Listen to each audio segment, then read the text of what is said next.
Hello everyone, कैसे हो आप सभी। तो आज का हमारा क्वेश्चन है प्रोजेक्टाइल मोशन के ऊपर। तो प्रोजेक्टाइल मोशन के ऊपर आज का सेकंड क्वेश्चन है।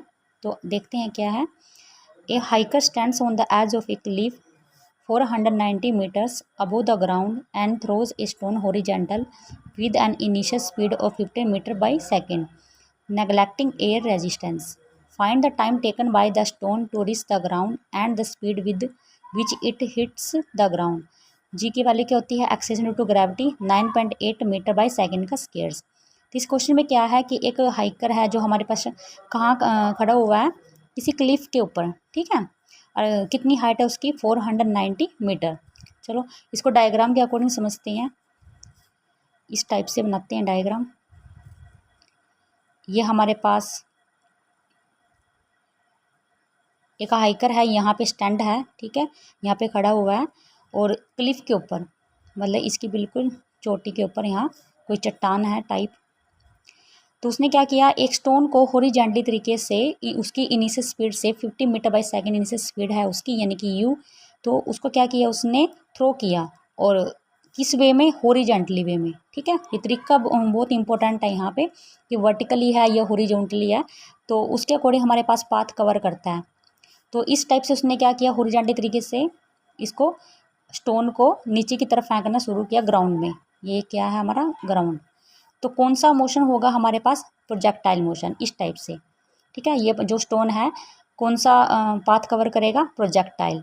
तो हमें क्या क्या फाइंड आउट करना है, साथ में क्या बोल रहा है? नेगलेक्टिंग एयर रेजिस्टेंस। अब इसने जब स्टोन को हॉरिजॉन्टली तरीके से नीचे की तरफ फेंका है, ठीक है, तो हमारे पास कौन सा एयर रेजिस्टेंस बोल रहा है इसने नेगलेक्ट करने के लिए? ए एक्स कंपोनेंट। एक्सलेशन जो है एक्स कंपोनेंट का मतलब है हॉरिजॉन्टली, नेगलेक्ट करना है, यानी कि 0, ठीक है। उसके साथ में हमें क्या निकालना? Find the time taken by the stone to reach the ground. कितना टाइम लेगा वो ग्राउंड तक आने में, यहाँ तक, ठीक है। और स्पीड बतानी है with which it hits the ground, और कितनी स्पीड पे वो इस ग्राउंड को हिट करेगा। तो हमें क्या क्या निकालना है साथ में? एक तो हमें निकालना है टाइम, एक हमें स्पीड निकालनी है, ठीक है। तो कैसे इसको फाइंड आउट करते हैं, चलो देखते हैं। जो चीज़ गिवन होती है सबसे पहले वो लिख लेते हैं कि हमारे पास गिवन क्या क्या है। इनिशियल स्पीड की वैल्यू है 50 metre by second, U X component, यानी कि हॉरिजेंटली तरीके से आया था ये। अभी नीचे की तरफ थ्रो हो रहा है, तो हमारे पास ए वाई यानी कि एक्सलेरेशंस प्लस जी नीचे की तरफ लगता है हमेशा ऑलवेज डाउनवर्ड डायरेक्शन में। तो हमारे पास टाइम पीरियड की वैल्यू क्या होती है?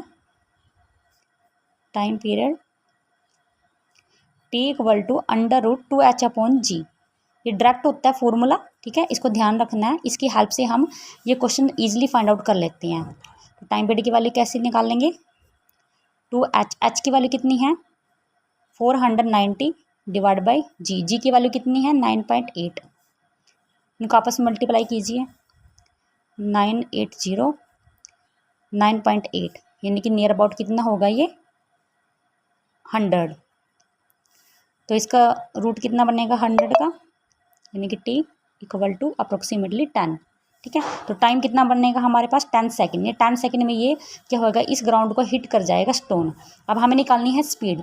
स्पीड निकालने के लिए हमें 2 कंपोनेंट फाइंड आउट करने पड़ेंगे, हॉरिजॉन्टली भी और वर्टिकली भी, ठीक है। तो सबसे पहले हम क्या करते हैं, हॉरिजॉन्टली कंपोनेंट फाइंड आउट करते हैं, यानी कि v x initial component velocity का, और a x into t accelerations, x component यानी कि हॉरिजॉन्टली, और टाइम पीरियड।